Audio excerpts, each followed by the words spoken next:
Hi, very good afternoon, guys. My name is Bhavana and our subject is Business Economics. This is for BBA first years in first semester. Up to now, we discussed what is the elasticity of supply and measurement of elasticity of supply. I hope you understand this lecture. Next, our continuing the next concept is what are the types of elasticity of supply. There are various price elasticity of supply. Various types of price elasticity of supply are perfectly elastic supply, perfectly inelastic supply, unit elastic supply, relatively elastic supply, relatively inelastic supply. Types of elasticity of supply are perfectly elastic supply, perfectly inelastic supply, unit elastic supply, relatively elastic supply and relatively inelastic supply. These are the types of elasticity of supply. Each and everything we discuss. What is perfectly elasticity of supply? We know that elasticity of supply means if there is any change in price, there is a change in supply. For this change, we can say there is an elasticity. What is a perfectly elastic supply? A perfectly elastic supply is one which there is a significant change in supply of a commodity without any change in price. Means here there is no change in price but the supply is continuously changing. We can say it is a perfectly elastic supply. Here the price is not changed. For example,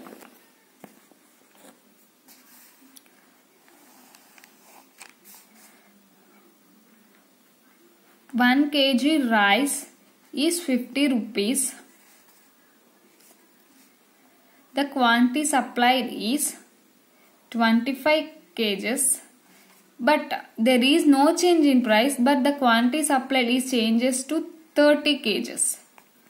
Means here there is no change in price but the significant change, the supply is changes continuously from 30 and next 30 to 38, next 42. There is significantly changing without change in price. So we can say it is a perfectly elastic supply. A perfectly elastic supply is one in which there is a significant change in supply of a commodity without any change in price. There is no change in price but there is a continuously change in supply. It is an imaginary concept. Actually, it does not occur in our real lives because if the price is same but the quantity is changing, it does not applicable. It is just an imaginary concept. Here the elasticity of supply is, we can say it is an infinity. I am just showing an example you can identify in a very good way, you can understand. That's why I am just giving a just example. Here see, perfectly elastic supply means in this supply there is no change in price but there is a continuous change in quantity. Let's see here. In this diagram we explain. In x-axis I mention quantity. In this y-axis I mention price. Here 0. And the change, there is no change in price. The price is constant but the quantity is changing from up to here. So we can say it is an imaginary concept. Next, what is a perfectly inelastic supply? It is complete opposite to perfect elastic supply. Let's see here. Perfect inelastic supply is one in which a change in price produces no change in quantity supplied. It is an image. It is also these both perfectly elastic and perfectly inelastic is both are imaginary concepts. Here also, here there is no change in price but the quantity is changes. It is completely opposite. Here there is a change in price but there is no change in quantity supplied. Let's see here.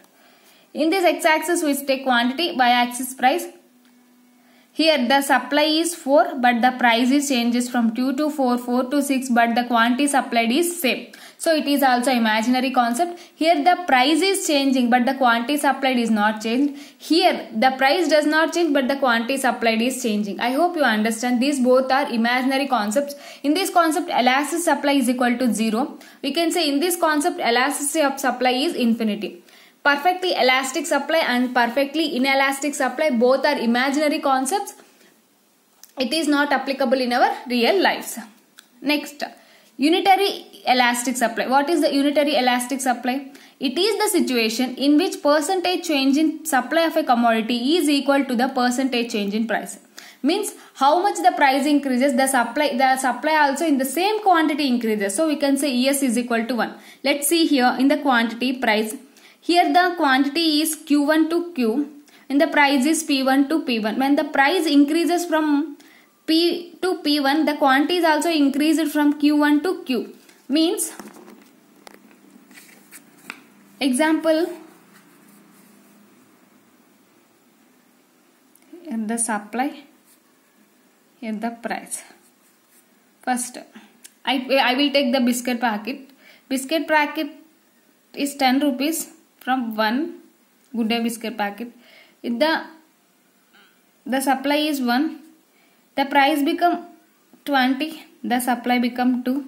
The price become 30, the supply become 3, means there is an equal increasing. So we can say there is an unit elasticity of supply. Here elasticity of supply is equal to 1.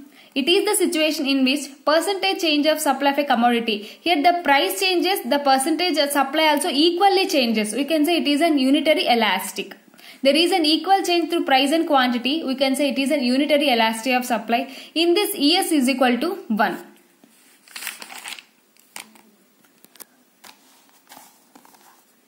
Next, relatively elastic supply. It is a situation in which percentage change in supply of a commodity is higher than the percentage change in price. Here, in unitary elastic, there is an equal change, but it is a situation in which the percentage change in supply of a commodity, percentage supply is higher than percentage change in price. Here, let's see here. In this is a quantity and this is a price. Here the price P1, I will take P1, Q1. There is a small change in price, but there is a huge change in quantity. Let's see here example. Here the price, supply. I am taking again biscuit packets. The price is 10 rupees. The supply is 10 packets. The price is 10 to 15. The supply is become 25. The price is 20. The supply become 40. Means there is a small change in price, but there is a huge change in supply. We can say there is a relatively elastic supply. Just it is an example. You can understand in very easy way. That's why I am giving example. Here I am taking a biscuit packet producer. The price is 10 rupees. He supplies 10 packets. But the price is 15. There is a small change. But the supply increases from 10 to 25. And there is a small change in next 15 to 20. The supply increases from 25 to 40. So we can say there is a relatively elastic supply. It is a situation in which percentage change in supply of a commodity is higher than the percentage change in price. So ikkada elasticity is greater than 1. Next, relatively inelastic supply. It is one in which percentage change in supply of a commodity is less than percentage change in price. Example is less than 1. Here, in which the percentage change in supply of a commodity is less than 1% change in price. Means,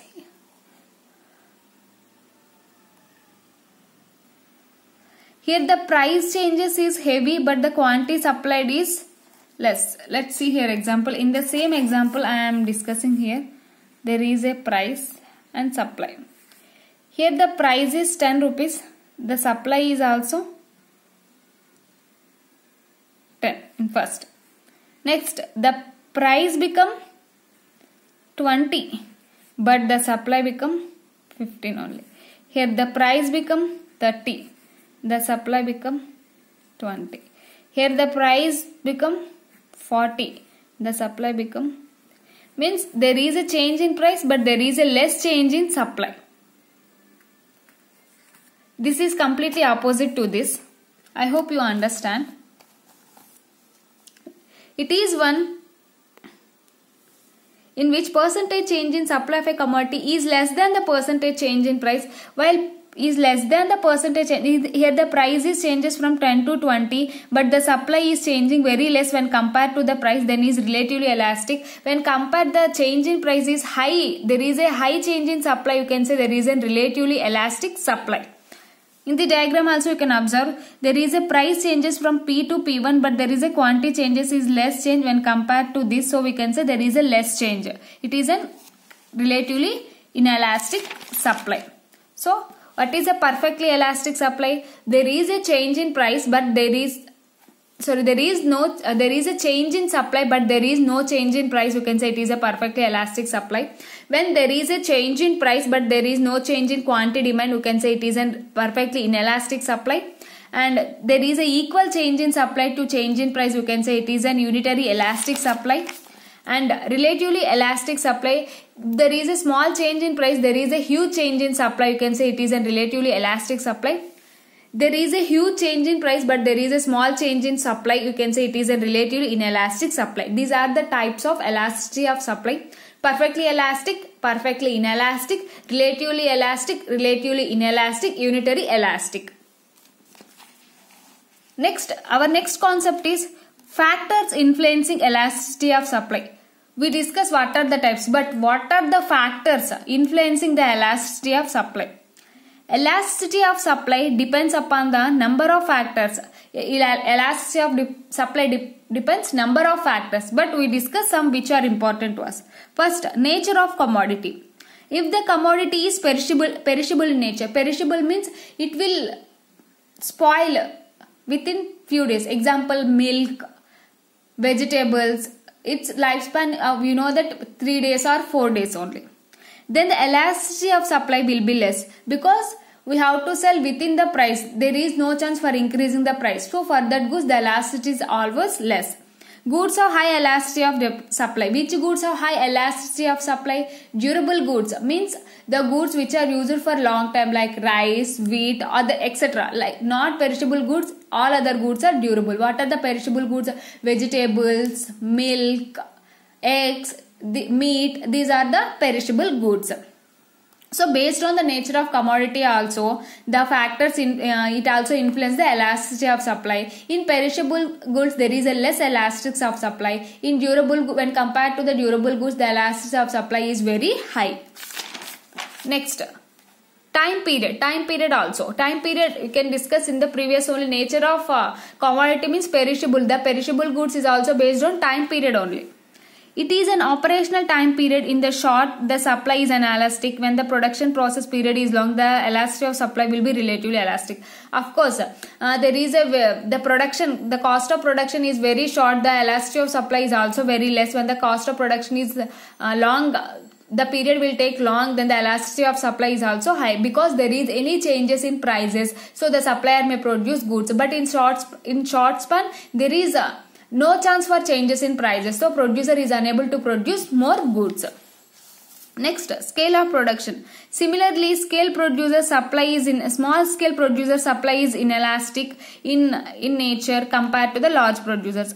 Of course, in small producers unable to produce bulk quantity, so he are unable to get margin high price. When compared to the large like wholesale markets, the price also increases. The suppliers the goods production also increases. Based on the scale of production also, it is also one of the factor influencing the elasticity of supply. Next, size of firm and number of products. If the firm is a large scale industry and has more variety of products, then it can elasticity and can easily transfer the resources. Therefore, the supply of such products is highly elastic. Already in this concept we discussed in the previous concept. For example, we are producing two goods, that is cheese and butter, cheese and bread. The bread cost is increases, but there is no change in cheese price. So for these cheese resources we have converted to the bread because the price increases. So here the elasticity of the bread has increased. So for this, which product have high changes in prices, so we can shift these resources to that, so we can increase our production. So it is also one of the factor influencing. Only when the producer have produced more than one good, then only the producer only enjoyed these benefits. So he produced two goods, but one good have huge supply. So he can transfer the other good resources to these resources for making huge profit. So it is also one of the factor influencing elasticity of supply. Next, natural factors. Natural calamities can affect the production of agriculture products, so they are relatively inelastic. Of course, if there is a natural calamities like floods, droughts, tsunamis occur, our agriculture products get spoiled. So in the situation, elasticity of the particular products is inelastic. We are unable to sell in price for profit, so we can say it is an inelastic. Based on natural factors also we can influence our elasticity. Next, nature of production. Natural resources of a country and government controls can play a role in determining the supply of a good. As based on our natural resources can also determine our elasticity of good. In long run, supply is affected by cost of production, of course, because maybe in long run there is a changes in labor, there is a changes in land cost, and there is a changes in capital, so it also affects our elasticity. If costs are rising, some of existing products may withdraw from the field. Suppose if the cost of production, that is land cost are increasing, the farmer unable to purchase the land for production of agriculture goods, so he may be withdraw. He is unable to produce the goods. Upcoming new enterprises also scared because they feel like that we are also unable to produce the cost. Based on our nature of production, means that is land, labor, and capital, it also influences the elasticity of supply. So these are all the factors for influencing the elasticity of supply. What are the factors? Based on nature of commodity, in case of perishable goods it is less elastic, in case of durable goods it is high elastic.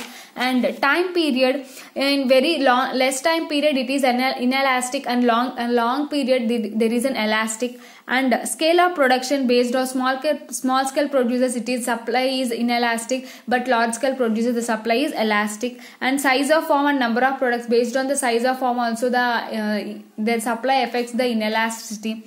And based on natural factors, due to our natural calamities also the supply of the particular factor is inelastic. Based on natures of factors of production, that is land, labor, and capital, while increasing the land, labor, and capital also our cost also differentiates, so that some of the producers may withdraw due to changes in this factor. This is also one of the factors influencing the elasticity of supply. These are the factors influencing the elasticity of supply.